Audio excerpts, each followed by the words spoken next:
Mangueira lotada todo dia. É ir e voltar. Pode ter 1.000 tá lotado. Tem que ficar esperando na segunda-feira para ir sentado. Parece que é um pouco pior do que ficar engarrafado dentro de um carro com ar-condicionado. Eles tratavam a gente que nem lixo pra gente não ficar metido. É verdade, cara. O salário era pouco também, eu sei porque o salário era pouco. Paralelo ao mundo jovem, né, dos adultos, nós temos também esse mundo do espetáculo, né? Então é preciso, de alguma maneira, fazer coisas diferentes para se diferenciar e ter o seu momento de glória.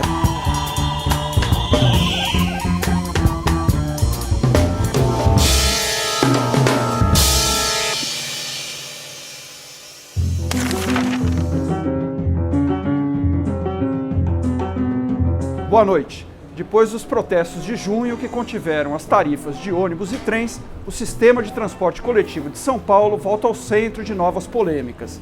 Uma série de suspeitas de formação de cartéis entre fornecedores do metrô e da malha de trens tem vindo à tona, com revelações que apontam para desvios milionários. No setor de ônibus, pesquisa mostra que a qualidade do serviço caiu em 13 das 19 empresas que atuam em São Paulo. Já o início de algumas faixas exclusivas de ônibus melhorou a vida dos passageiros, mas irritou profundamente os motoristas de automóveis. Eu estou aqui para falar sobre esse assunto com o Flávio Ferreira, repórter do caderno Poder da Folha, que vem acompanhando de perto a questão dos cartéis aqui em São Paulo, e com Alencar Isidoro, que é editor adjunto de Cotidiano e um dos especialistas do jornal na área de transporte.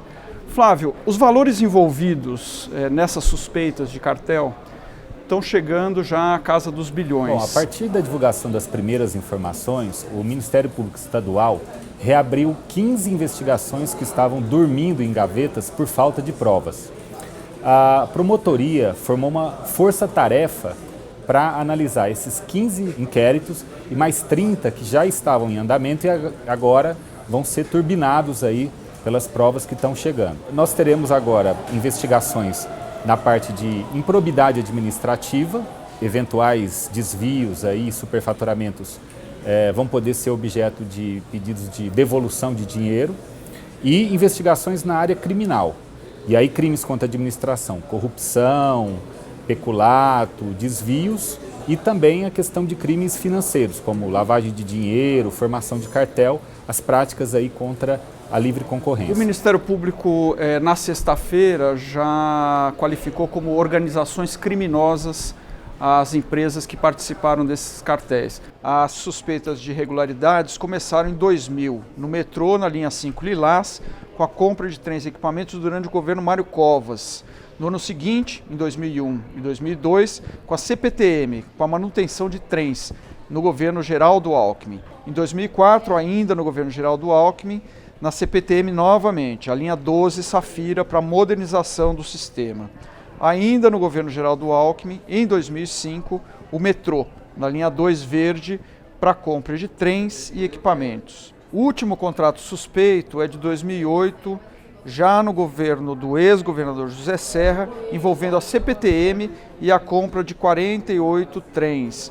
Agora, as empresas participaram do lado privado de um lado, agora tem o ente público do outro que, se não compactuou, pelo menos aceitou o resultado dessas concorrências. Isso envolve 2 ex-governadores e um governador no cargo. Esses primeiros documentos que foram revelados mostram, no mínimo, uma grande proximidade entre figuras dos altos escalões dos governos com os representantes do setor. Até que ponto que essa proximidade prejudicou o interesse público, isso ainda precisa ser apurado. Caberá agora ao Ministério Público, também há uma frente na Polícia Federal, no Ministério Público Federal. Então, são muitos órgãos agora investigando. O governador Geraldo Alckmin criou um grupo na sexta-feira de 15 pessoas para, enfim, ajudar nas investigações, olhar essa papelada toda que está em torno dos cartéis. Nós queremos toda a verdade. Somos o maior interessado nisso, porque é isso que o povo de São Paulo quer, saber a verdade, caso haja havido algum cartel, a punição das empresas, o ressarcimento do erário público e caso haja envolvido agente público, a sua rigorosa punição.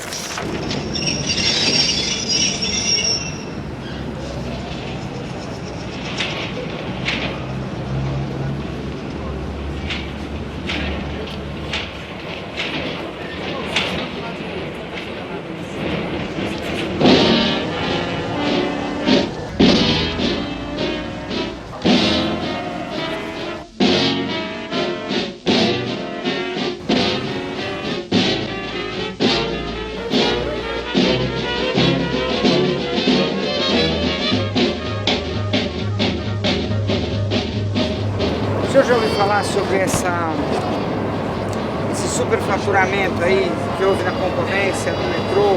Esse trem poderia ter custado 30% mais barato, poderia estar 30% mais vazio, poderia ter 30% mais linhas, porque parece que a concorrência foi meio que manipulada. Tá confortável aqui nesse metrô assim? Não, tá lotado, né? Tá lotado. Então nós podíamos estar 30% a mais ou 30% mais ricos, ou 30%. Ter gastado menos, 30%. Ter gastado menos, ou ter 30% mais de linha. Pera aí, só um minutinho. Tá, pera aí, deixa eu falar aqui uma coisa. Não. Ó, ele tá ocupado, agora ele vai dar uma entrevista pro TV Folha, daqui a pouco ele fala com você. Que tipo de problema você enfrenta no dia a dia? Condução muito cheia. Condução cheia, atraso de condução, tudo isso enfrenta. Tá dando uma esvaziada, eu tô podendo respirar 30% a mais aqui. Você tá confortável com essa situação? Você acha que tá tudo bem aqui? Podia ter 30% mais de linha, né, pelo preço. Sim, com certeza. A malha ferroviária podia ser bem maior. Podia ser, né? Sim, com certeza. Parece que esses casos só surgem na hora da eleição. Não, na verdade a gente tá sempre lá, né? Eles aproveitam esse momento para levantar essas hipóteses aí, começa a aparecer de um partido, de outro, não só do PT, né? Acaba aparecendo muita coisa. Não, isso aí todo mundo já sabia, né? É que agora estão dando nome. Agora tá dando nome aos bois, né?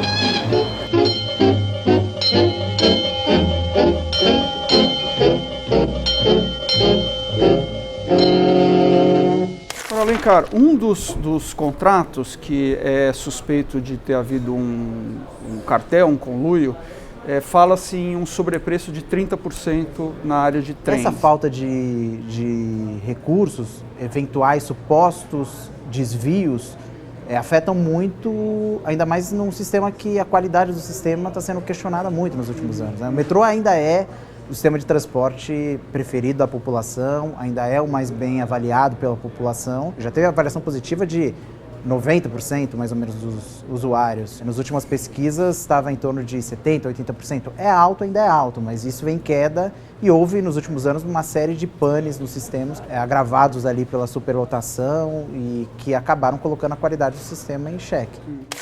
Se quiserem evitar acerto de preços, combinação de divisão de obra, superfaturamento, reajustes absurdos, há uma solução da maior simplicidade. É já partir da fixação de um preço. Os governos dispõem, todos eles, de recursos para verificação de tudo o que vai ter algum custo na realização de uma obra. Em geral, os governos já têm essas tabelas prontas. Então, se não há o preço adequado, pode haver amarotagem. Se há o preço adequado, não há possibilidade de amarotagem por uma razão simples. Não há excedente de dinheiro a ser dividido. Então, não há muito como escapar dessa coisa da maior simplicidade. Há sobrepreço, há formação de cartel, há reajustes absurdos. Olha, há, então, participação de algum nível do governo, de algum nível lá em cima, nível que manipula preços, que determina pagamentos, firma contratos, aprova contratos. Não é só coisa entre as empreiteiras, entre fornecedores de algum tipo de produto, de determinados tipos de serviço. Isso não existe, não. Sem participação de governo, não há negociata, não. Agora, é notório que, obviamente, o transporte coletivo, ônibus, no caso do transporte não ferroviário, é muito mais eficiente do ponto de vista do espaço que ocupa nas vias, né? Por exemplo, a gente tem algumas experiências, algumas fotos que foram feitas na Austrália, na Alemanha, na Grécia, mostrando quanto ocupam 60 pessoas em veículos, em carros, né, em ônibus, ou de bicicleta. O resultado é acachapante. Os carros geralmente transportam próximo de 20%, por exemplo, dos usuários e chegam a ocupar 2/3 das vias do espaço público. Agora, há uma iniciativa do prefeito Fernando Haddad de operar faixas exclusivas para ônibus na cidade de São Paulo. Até o final do ano, o prefeito prometeu colocar em operação 220 quilômetros de faixas exclusivas para ônibus. Na semana passada, ele apresentou números sobre a velocidade média dos ônibus em horário de pico, numa nova faixa que liga o aeroporto de Congonhas ao Vale do Anhangabaú, no centro. Antes da operação da faixa, a velocidade média dos ônibus no horário de pico era de cerca de 16 km por hora. Segundo o prefeito, depois da operação da faixa, essa velocidade média passou para 31,4 km por hora. A maioria dos especialistas aprova faixas e corredores exclusivos para ônibus porque é uma forma de dar prioridade ao transporte coletivo. A ressalva que é feita, essas faixas à direita são uma alternativa, um projeto tampão, porque a faixa de ônibus à direita, ela não tem, o ônibus não tem nelas a mesma velocidade que desenvolve numa pista exclusiva à esquerda. Por exemplo, as conversões dos carros à direita acabam atrapalhando a velocidade do ônibus. A gente vai assistir uma reportagem do colunista Marcos Augusto Gonçalves, que trafegou numa das linhas mais mal avaliadas de São Paulo. O IQT, vamos dizer, a gente está desenvolvendo uma métrica para conseguir avaliar a qualidade do transporte coletivo. Eu até brinco aqui com o pessoal, é meio Enem, sabe? Uma nota para você ver a qualidade. Então a gente não olha só um cumprimento da programação, a gente vê o que o usuário achou desse cumprimento, né? Então o que a gente avalia? O resultado da empresa, primeiro, com relação a essa referência, quanto você está perto de 0 reclamações. E depois, o seu resultado em relação às demais.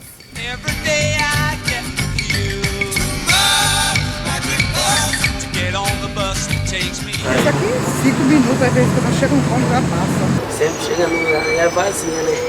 Aí que é melhor. Ele é vazio, ele não demora mais de meia hora para chegar lá no terminal, não. E essa é a melhor, porque os outros têm tudo lotado. Na atual gestão, alguns índices do IQT são utilizados para multa, por exemplo, comprimento de partida, coisa, mas não o IQT em si. Muita coisa melhorou pela própria avaliação deles, pela perseguição de metas claras. A gente realmente constata que quando há um empenho da empresa, ela consegue melhorar os resultados. Agora, lógico que a melhoria dos resultados desdobra uma série de ações. O resultado do IQT acaba voltando para a SP-Trans como demandas. Você vê, eu pego esse agora, eu vou chegar lá quase 8 horas. Eu vou sair de lá do terminal quase 9 horas. E a gente perde muito tempo dentro do terminal. E se tivesse ônibus direto, a gente pegar aqui igual era antes, eu achava melhor.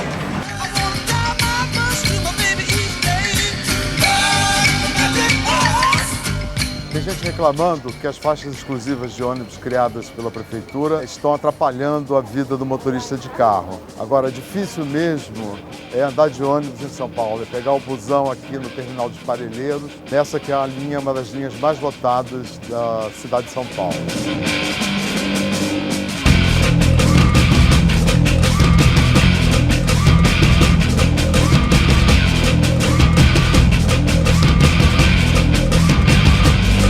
É lotado todo dia. É ir e voltar. Pode ter 1000, os 1000 tá lotado. Tem que ficar esperando na segunda-feira para tentar. Parece que é um pouco pior do que ficar engarrafado dentro de um carro com ar-condicionado. De tarde é o pior. De tarde? É, na hora da volta. Acho que é a pior linha que tem, acho que é essa aqui. Aí quem trabalha assim, mais próximo para pegar é mais difícil, porque já vem cheio de lá, né? Precisa já passar uns 2 para poder pegar. Não existe transporte coletivo se não funcionar em rede. Essa é uma coisa exaustiva que precisa ser feita, que é essa reorganização das linhas. Atualmente o sistema é conectado aqui no centro, que também é a área mais requisitada em termos de viagem. Então se acumula dupla função numa área que poderia ser tirar as viagens que vêm para cá só para fazer transferência. A terceira coisa é tirar o ônibus do congestionamento, quer dizer, corredor com uma faixa só, faixa exclusiva à direita, quer dizer, priorizar o transporte coletivo no sistema arterial principal de interesse de transporte coletivo.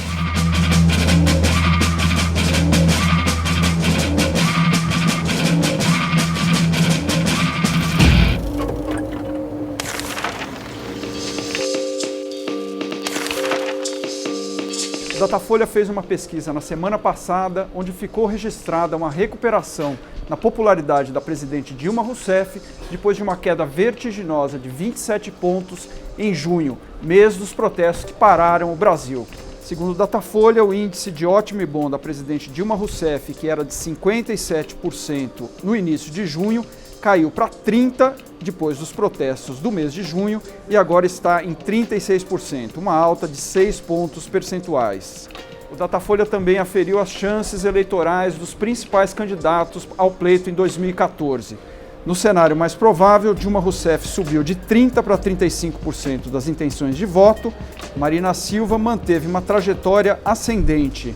Ela tinha 16% das intenções de voto no início de junho, passou para 23% e agora está com 26%. O tucano Aécio Neves, entre a última pesquisa e a atual, caiu de 17% para 13%. E o pré-candidato Eduardo Campos oscilou de 7% para 8%. Agosto começou quente e o segundo semestre vem aí fervendo.